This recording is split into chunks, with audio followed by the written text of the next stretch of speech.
Assalamualaikum warahmatullahi wabarakatuh. Alhamdulillahirabbil alamin. Wassalatu wassalamu ala asrofil anbiya'i wal mursalin wa ala alihi wa ashabihi ajma'in. Amma ba'du. Sahabat kaum muslimin azanillahu wa iyyakum. Berbicara tentang wabah Covid-19 yang sampai saat ini tidak terasa sudah hampir 1,5 tahun menimpa negeri kita di Indonesia, dan salah satunya kita akan berbincang di kesempatan kali ini bersama dengan narasumber kita, yakni Al-Ustaz Abu Qatadah Al-Athari hafizahullah ta'ala, dan kita akan sapa terlebih dahulu bersama dengan Ustaz. Assalamualaikum warahmatullahi wabarakatuh, Ustaz. Waalaikumsalam warahmatullahi wabarakatuh. Bagaimana kabarnya, Ustaz? Alhamdulillah baik. Alhamdulillah. Nah, mungkin sahabat muslim assalamualaikum, Anda juga bingung nih, kenapa narasumber kita di kesempatan kali ini adalah Al-Ustaz Abu Qatadah. Tentunya sudah kita ketahui bersama, dan baru saja Al-Ustaz telah melaksanakan dari isoman atau isolasi mandiri dan juga beberapa treatment penyembuhan yang dilakukan oleh Al-Ustaz. Tentunya dikarenakan Al-Ustaz di waktu yang lalu dan alhamdulillah telah terkonfirmasi negatif positif 19, setelah sebelumnya positif 19, Ustaz ya. Dan bagaimana kamu, Ustaz, di kesempatan kali ini? Mungkin sudah kembali nafsu makan Anda dan juga aktivitas kembali dimulai, Ustaz? Alhamdulillah, tapi masih pemulihan. Masih pemulihan. Artinya belum sempurna gitu. Belum awal. Belum sempurna sehingga masih ada sedikit fisiknya itu belum seperti semula. Masih kadang capek gitu ya. Kadang ada. Tapi kalau sisi itu udah nafsu makan udah hebat. Alhamdulillah. Penciuman udah kembali ya. Udah lama semua ya udah kembali. Ya tinggal kekuatan fisik. Masya Allah. Nah, alhamdulillah. Nah, kalau bisa menceritakan, Ustaz, kronologi atau bahkan mungkin bagaimana sih sampai bisa dinyatakan Ustaz ini ternyata terkonfirmasi positif 19, Ustaz? Bismillah, alhamdulillah, wassalatu wassalamu ala rasulillah wa ala alihi wa sahbihi wa man tabi'ahum bi ihsanin ila yaumil din, amma ba'du. Kaum muslimin, pemirsa yang dimuliakan Allah Subhanahu wa taala, mungkin dalam forum kita diskusi ini berkaitan dengan COVID-19 ataupun corona ataupun disilakan oleh kita dengan COVID-19 ya. Berkaitan dengan ini mungkin ada beberapa manfaat ya untuk kita sharing, memberikan saling satu dengan yang lain. Kalau berbicara tentang mungkin kronologi tentang kenapa seseorang atau saya mungkin terkonfirmasi gitu ya dengan istilah COVID-19. Ya tentunya bagi seorang muslim tetap melihat dari dua sisi. Sisi yang pertama bahwa kita mengimani itu adalah sebuah takdir ketetapan Allah Subhanahu wa taala. Tentunya kita mengimani ya dengan berbagai ayat yang sudah paham kaum muslimin hadis bahwa setiap manusia itu telah ditetapkan ya, sakitnya, sembuhnya. Ya bahkan itu sebelum kita diciptakan oleh Allah Subhanahu wa taala, dalam arti sebelum kita ada tubuh ya. Dan Allah Subhanahu wa taala telah menetapkan dalam ayat di antaranya Allah berfirman, "Qul la yusibana illa ma kataballahu lana wa maulana wa 'alallahi falyatawakkalul mu'minun."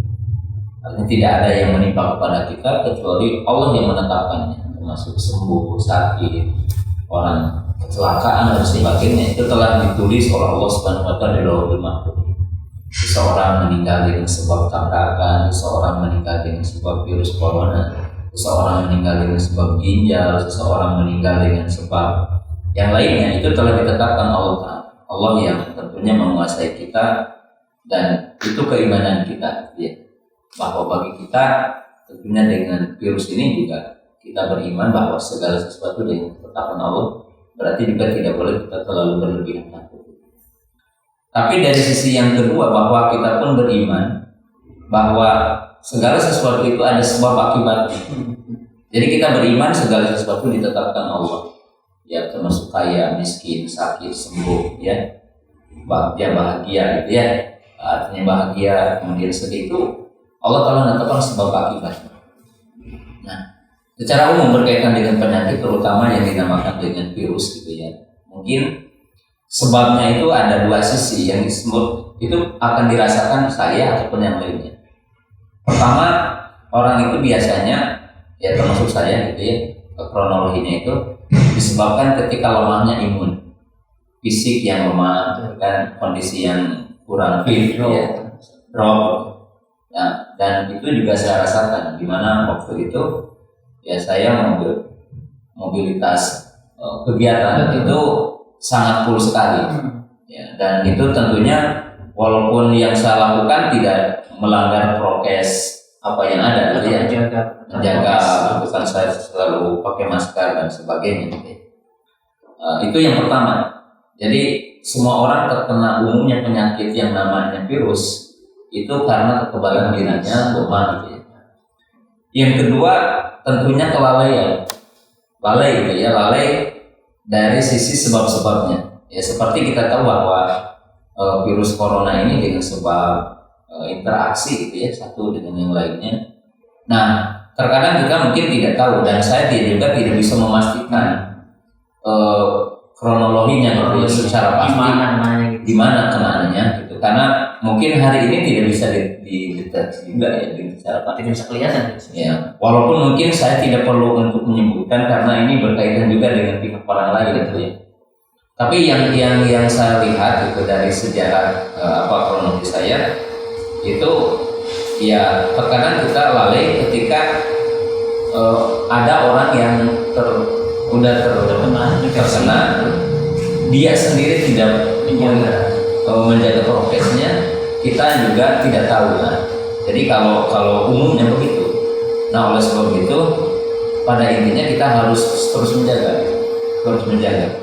Walaupun kalau ditanya kronologi, waktu itu ada salah seorang di antara kita gitu kan yang ikut dalam satu kegiatan yang udah prokes, tapi dia sebenarnya udah sakit, tapi dia tetap ikut.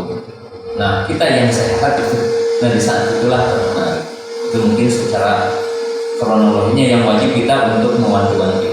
Kalau berbicara tentang saya kan termasuk orang yang menjaga imun ya, artinya olahraganya cukup, kemudian fisik secara umum saya cukup kuat. Nah tetapi ketika ada kegiatan hari tanggal 27 Juni ya, tanggal 27 Juni itu baru terasa itu sekitar tanggal 30-an. Jadi 3 hari setelah itu, nah ada sesuatu. Nah kemudian terasanya sekali itu di hari yang tanggal 1 Juli, hari Kamis waktu itu. Nah itu saya mau berangkat mengantarkan anak sekolah ke Cianjur.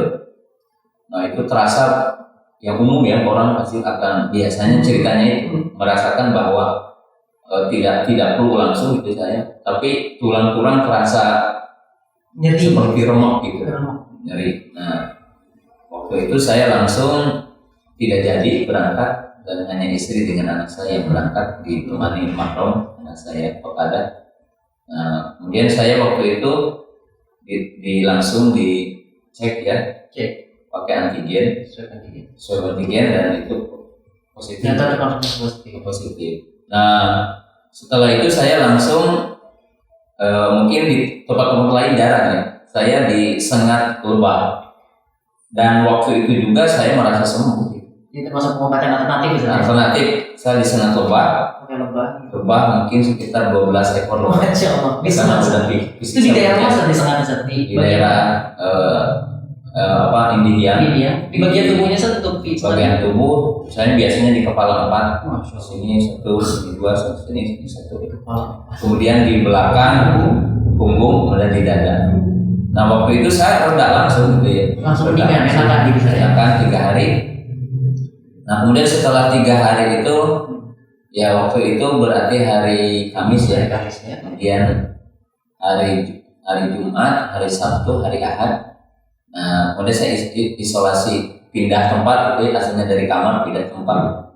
Nah, baru hari Senin itu tiba-tiba hilang penciuman. Baru selama 5 hari. Tapi itu dalam kondisi badan sih stabil lah gitu, tidak terlalu merasa sesuatu. Kemudian saya terapi ya, terus terapi beberapa kali tetap disengat lagi. Nah itu kalau fisik sih saya pribadi stabil. Cuma istri saya yang mungkin dari sebab virusnya sudah kontak gitu. Kontak dengan saya lebih lemah daripada saya. Imunnya lebih lemah. Ya. Kemudian saya bukan istri pada intinya sih. Istri dibawa ke rumah sakit. Alhamdulillah kita dikasih di sini ada rumah sakit TMC dengan kedekatan kita juga ada pihak. Nah, saya dirujuk ke rumah sakit, tapi yang paling fokus punya istri gitu. Karena biasanya di rumah sakit satu orang. Betul. Nah, saya menemani karena dia juga kan positif. Nah, di hari Selasanya itu saya di swab PCR dan terkonfirmasi positif. Itu masih positif. Nah, akhirnya kita di rumah sakit 6 hari kemudian pulang setelah itu. Karena terkonfirmasi sudah negatif. Ya, udah kita sampai sekarang berarti udah 20 hari sampai 6 hari. Ya, 20 sekarang 26 ya. 26 dengan 3 ya udah 29 hari. Dari sejak terkenal. Jadi memang penanganannya Ustaz cukup tepat Ustaz ya, setelah merasakan badan udah nggak enak nih, cepat-cepat langsung swab antigen Ustaz ya, konfirmasi positif, dan tentunya dari keluarga besar Perhatian Sunnah langsung memberikan untuk Ustaz ini tempat untuk isoman sebelumnya Ustaz. Isoman di kantor Ustaz atau di kantor Ustaz sendiri. Kemudian, nah ini biasanya orang-orang yang juga terkonfirmasi positif Ustaz, kita minta tips dan juga triknya untuk kita nih agar biasanya nggak bosan melakukan isoman mandiri Ustaz. Ini apa aja bisa dilakukan oleh Ustaz khususnya? Sebenarnya gini ya, kalau berkaitan dengan kisah berkaitan virus corona ini, yang saya banyak juga pelajaran dari ketika berada di rumah sakit gitu ya, banyak pelajaran. Tetap ya bahwa motivasi yang ada pada diri saya itu semangat untuk sehat dan keyakinan bahwa itu ada di sisi Allah Ta'ala kesehatan, jadi motivasi tinggi untuk sehat. Nah, kemudian kita ya dari sisi sebab syar'i kita tempuh, karena di dalam ayat yang tadi kan udah jelas wa maulana ya, jadi Allah yang menetapkan kepada kita sakit dan Allah yang memilikinya. Kemudian di ujung ayatnya itu wa 'alallahi falyatawakkalul mu'minun, dan kepada Allah lah orang-orang mukmin itu bertawakal, berarti menyerahkan diri ya. Sebagaimana mungkin ayat yang berkisah tentang Danun, tentang Nabi Yunus alaihissalam, di mana di situ doa beliau atau zikir beliau mengatakan la ilaha illa anta subhanaka inni kuntu minadh dhalimin. Jadi berarti kita bergantung kepada Allah Subhanahu wa taala, Allah yang menghidupkan, mematikan, yang menimpakan kita sakit, yang akan menyembuhkan kita adalah Allah Ta'ala. Nah, di saat itu ya kita lebih dekat kepada Allah Subhanahu wa taala, kemudian banyak zikir. Dan bagi saya sendiri ya, dan juga saya juga langsung ke istri, kan istri lebih lemah dari saya. Ya, karena saya bacakan surah Al-Fatihah di tempat-tempat yang mungkin itu, kemudian baca ayat kursi, kemudian muawwidataini gitu kan, kemudian doa-doa seperti Bismillah dari Tuhan Bismillah wala bisama a'udzu bi kalimat hitam wa syarri ma khalaq, itu senantiasa gitu. Kemudian yang kedua, saya melakukan dua sisi lain. Pertama, saya konsultasi dengan banyak dokter ya, seperti vitamin apa, bahkan ya alhamdulillah ya banyak dokter yang memberikan dukungan termasuk ya yang satu ini dokter ini memberikan obat ini gitu ya. Saya tempuh itu. Kemudian yang kedua, dari sisi mungkin pengalaman orang ya, seperti obat-obat herbal. Saya senantiasa mungkin setiap hari itu setiap minum obat sauda 25 butir, 22 kapsul jadi pagi 5, siang 5, malam 5. Kemudian ya banyak sisi ya, karena alhamdulillah teman-teman di berbagai tempat ketika saya tahu ada yang ngirim-ngirim gitu ya, sampai sekarang itu obat masih banyak. Masih banyak ada yang Masih banyak yang bisa dikonsumsi orang lain. Ya, di antaranya kombio itu yang dari alum, kemudian ada salibua, ada mispril, kemudian pustul hindi, banyak ya. Tapi saya dengan durasi yang berbeda itu hampir obat-obat itu dan cepat gitu ya. Alhamdulillah pulih keyakinan untuk memproduksi obat. Nah itu sebelum artinya motivasi tinggi lah untuk sehat, kemudian ya peduli dengan kesehatan.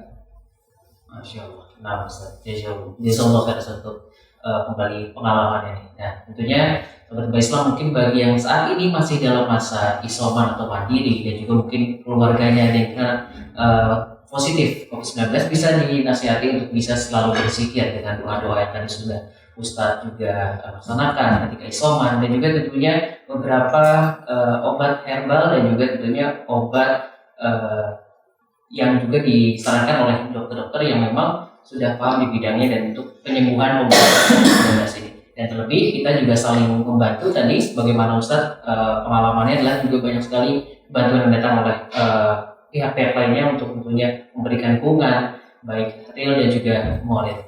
Baik Ustadz, yang terakhir Ustadz, nasihat untuk Ustadz dan juga motivasi untuk sembuh tadi sudah disampaikan, mungkin nasihat dan juga saran untuk asatid dan juga dai-dai yang memang banyak mobilitas dan juga banyak berdakwah di luar untuk selalu bisa menjaga prokes dan juga tentunya dari wabah COVID-19. Oh, insya Allah ini memang saya banyak pengalaman ya. Artinya ketika di rumah sakit selama 6 hari, karena fisik saya masih stabil ya, alhamdulillah, hanya menjaga istri gitu ya. Di situ banyak pelajaran bagi saya. Ya, pertama bagi semua kaum muslimin dan siapa aja gitu ya, bahwa yang namanya virus ataupun yang semisalnya gitu ya. Poin yang pertama itu bahwa sekarang kaum muslimin harus merubah mindset hidup, bahwa yang namanya paham kesehatan itu sangat perlu. Itu paham kesehatan. Jadi kita harus mengenali diri sendiri, karena mungkin sejumlah saudara-saudara kita, baik itu ulama, ustaz, atau mungkin di antara kita itu banyak yang meninggal dunia itu sebab-sebabnya mungkin nanti saya akan sebutkan. Tetapi poin yang pertama, kita itu harus tahu tentang diri kita sendiri. Apa saja sih? Yang pertama, menjaga kesehatan. Sekarang kita harus merubah mindset hidup. Seperti kita olahraga. Olahraga itu bukan hanya sekedar senang, kemudian hobi gitu ya. Seperti mungkin teman-teman yang senang naik sepeda. Sekarang harus dirubah mindsetnya, bukan kita, oh saya bisa mencapai tujuan. Gunung ini bisa ini sekian tanjakan, bukan. Karena itu bukan untuk sehat. Bahkan mungkin terkadang mendatangkan penyakit. Orang yang senang bola atau senang yang lainnya, kita harus mengetahui bahwa umumnya virus itu mengena kepada orang yang lemah. Nah, maka sekarang ya kita harus tahu tentang makanan yang sehat. Yang kedua adalah imun itu dari olahraga. Ini harus dirubah mindset. Yang kedua bahwa kita harus tahu bahwa semua masalah kepada orang yang ahli. Seperti sekarang mungkin di YouTube seliweran berkaitan dengan apa itu virus, dan sebagainya. Nah, seyogianya bagi kaum muslimin itu merujuk kepada yang ahlinya, dokter yang dapat terpercaya, gitu kan, dokter yang dapat legalitas, kemudian orang yang berkompeten, sehingga segala sesuatu bagi kita itu tepat gitu ya. Jangan mungkin ini ada untuk ini begini gitu kan, karena itu juga akan merepotkan kita sendiri. Kemudian sisi yang lain bahwa setiap orang kita paham ya bahwa banyak yang meninggal dunia itu sebab yang pertama adalah punya komorbid atau punya penyakit bawaan. Nah, maka berarti kaum muslimin harus paham orang yang punya penyakit bawaan dalam kondisi seperti hari ini harus menstabilkan dirinya. Jadi hati-hati gitu orang yang punya gula, hati-hati orang yang punya penyakit paru, hati-hati ini. Jadi itu harus apa? Harus kita kenali diri sendiri. Itu mungkin tip yang sangat penting. Kemudian yang sangat penting juga bahwa kita tidak boleh merasa aib untuk menceritakan bahwa kita terkena. Kenapa? Karena keterlambatan seperti mungkin saturasi turun oksigen, kemudian orang di rumah saja tanpa orang tahu dia itu terkena. Di samping juga mungkin akan menyebabkan kena pada keluarga dan lebih banyak yang kena juga dirinya. Jadi sekarang bagi para ustadz, bagi para kiai, bagi seluruh kaum muslimin terbuka gitu. Karena penyakit itu tidak ada. Kalau kita terkena, ya konsultasi. Kalau mungkin sekarang rumah sakit itu penuh atau mungkin kita merasa tidak terlalu sakitnya gitu. Tapi kita harus tetap konsultasi itu untuk bisa cepat. Karena keterlambatan itu banyak. Jadi mungkin tidak benar bahwa orang yang meninggal itu banyak karena kontra obat gitu ya. Yang saya tahu berdasarkan pengalaman di rumah sakit, banyak saudara-saudara kita yang meninggal dunia itu karena udah lama di rumahnya dan dia tidak tahu, kemudian setelah kesana udah parah. Nah, oleh sebab itu bagi kita hari ini keterbukaan, karena penyakit ini bukan penyakit aib dan setiap penyakit juga, kecuali yang memang itu ya kayak adab gitu ya. Ini jelas dalam arti setiap orang bisa terkena. Jadi ini pengalaman yang perlu kita pahami. Kemudian juga yang perlu kita pahami juga bahwa semua pengalaman tidak juga bisa menjadi pengalaman semua untuk orang lain. Maksud saya begini, bahwa mengkonsumsi satu obat, karena obat itu banyak sekali, baik herbal, itu tidak bisa kita menjudge untuk semuanya. Karena mungkin orang yang punya penyakit pembawaan menggunakan obat ini bisa tidak tepat. Orang yang pembawaannya ini obatnya tidak tepat. Nah, oleh sebab itu kita harus senantiasa hati-hati. Seperti umpamanya menggunakan kayu putih itu berlebihan, mungkin juga bisa penciumannya hilang, kontrolnya hilang dengan sebab itu gitu. Jadi makanya dengan senantiasa kita rujukan kepada ahli gitu. Kemudian yang terakhir mungkin sebagai nasihat ya, bahwa kita harus yakin ya bahwa tadi sebab itu ada sebab dua, sebab syar'i ya, kita harus yakin untuk senantiasa zikir kepada Allah. Nah, saya mungkin di akhir ini coba lihat gitu ya di surah An-Naml tentang kisah Nabi Sulaiman itu ingin memindahkan singgasana Ratu Saba ke kerajaannya. Itu Ifrit mengatakan, aku bisa memindahkan sebelum engkau beranjak dari tempat dudukmu. Kemudian disebutkan qala ladzi indahu ilmu minal kitab. Kemudian berkata orang yang di sini ada ilmu dari kitab, aku akan memindahkannya sebelum engkau mengkedipkan mata. Lebih cepat. Nah, tapi kalau Ifrit itu dengan fisiknya, karena Ifrit mungkin jin punya kekuatan yang berbeda. Tetapi orang yang ini adalah manusia biasa, ingin berjanji memindahkan singgasana itu sebelum berkedip mata. Tapi itu bukan dengan fisik, dalam arti orang itu pergi ke negeri Sabah itu yang 2000 km, berarti kalau bolak balik 4000 km. Tetapi dia berdoa dengan menyebutkan nama-nama Allah, dan itu keajaiban, berzikir dengan nama-nama Allah, bertawasul. Nah, dengan itu kita dalam kondisi sakit itu harus lebih dekat kepada Allah dengan berzikir, dengan baca Quran, dengan baca zikir-zikir, kemudian kita berdoa, itu tentunya sangat kuat. Ya, walaupun dalam kondisi mungkin kita sholat gitu ya, dalam kondisi seperti itu sholat dengan semampunya, sholat 2 rakaat malam, dan itu pengalaman ya, istri bagi saya ketika mengobati, karena saya diobati juga mengobati istri. Nah, kemudian yang kedua tadilah mengenali tentang kesehatan. Nah, Imam Syafi'i mengatakan bahwa umat Islam itu kehilangan 1/3 ilmunya, yaitu tentang kesehatan.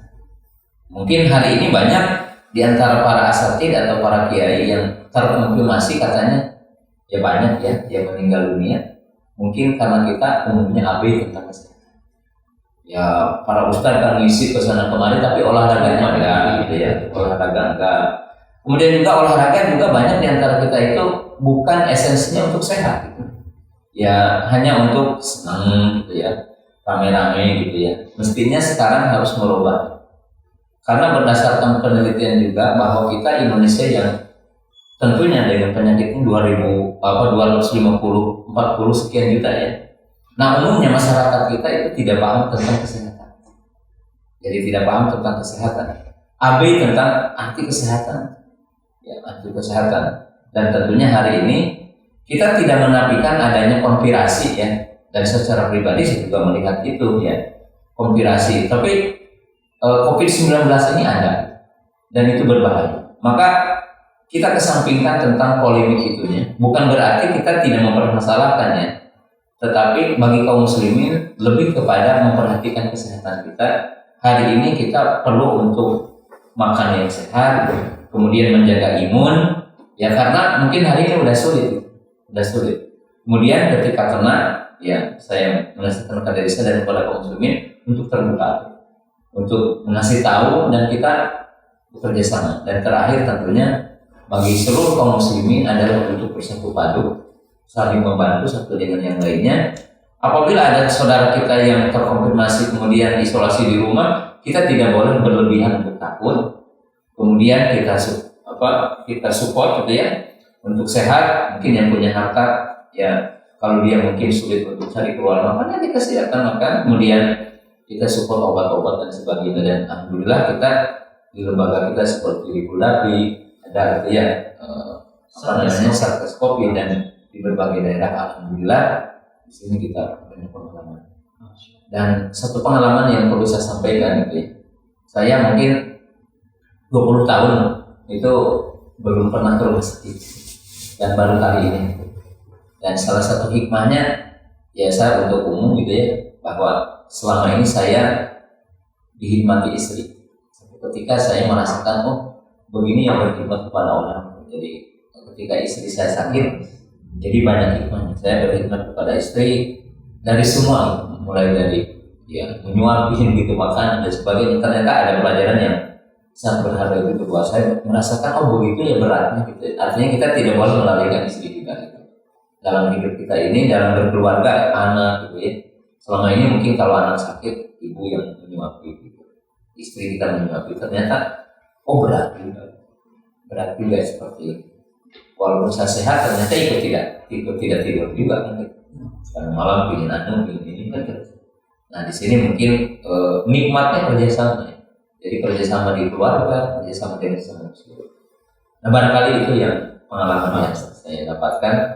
Dan saya terima kasih ke berbagai pihak, ya termasuk juga ke perawat-perawat yang waktu itu sangat berkhidmat sekali kepada kami gitu ya, memberikan pelayanan yang menurut saya cukup banget dan tidak benar itu kalau dikatakan bahwa mungkin kalau oknum ada di mana-mana ya, tetapi secara umum rumah sakit jangan kita judge sebagai ini berbahaya gitu. Dalam apa yang saya dapatkan alhamdulillah itu bang.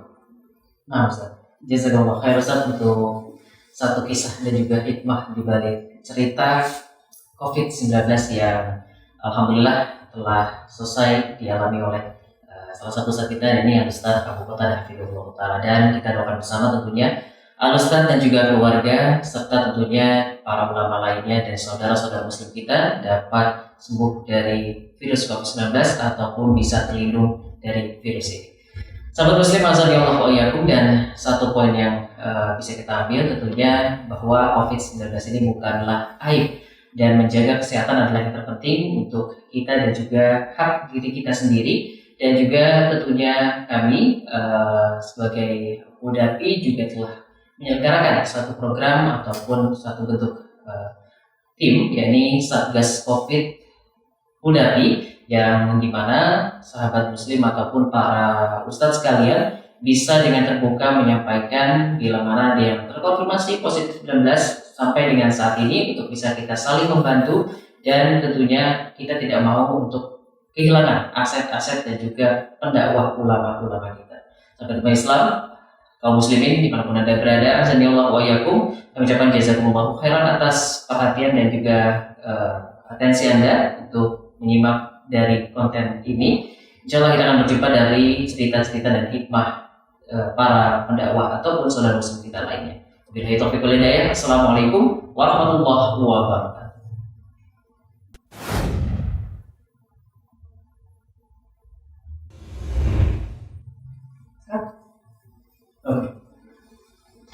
Coba cek.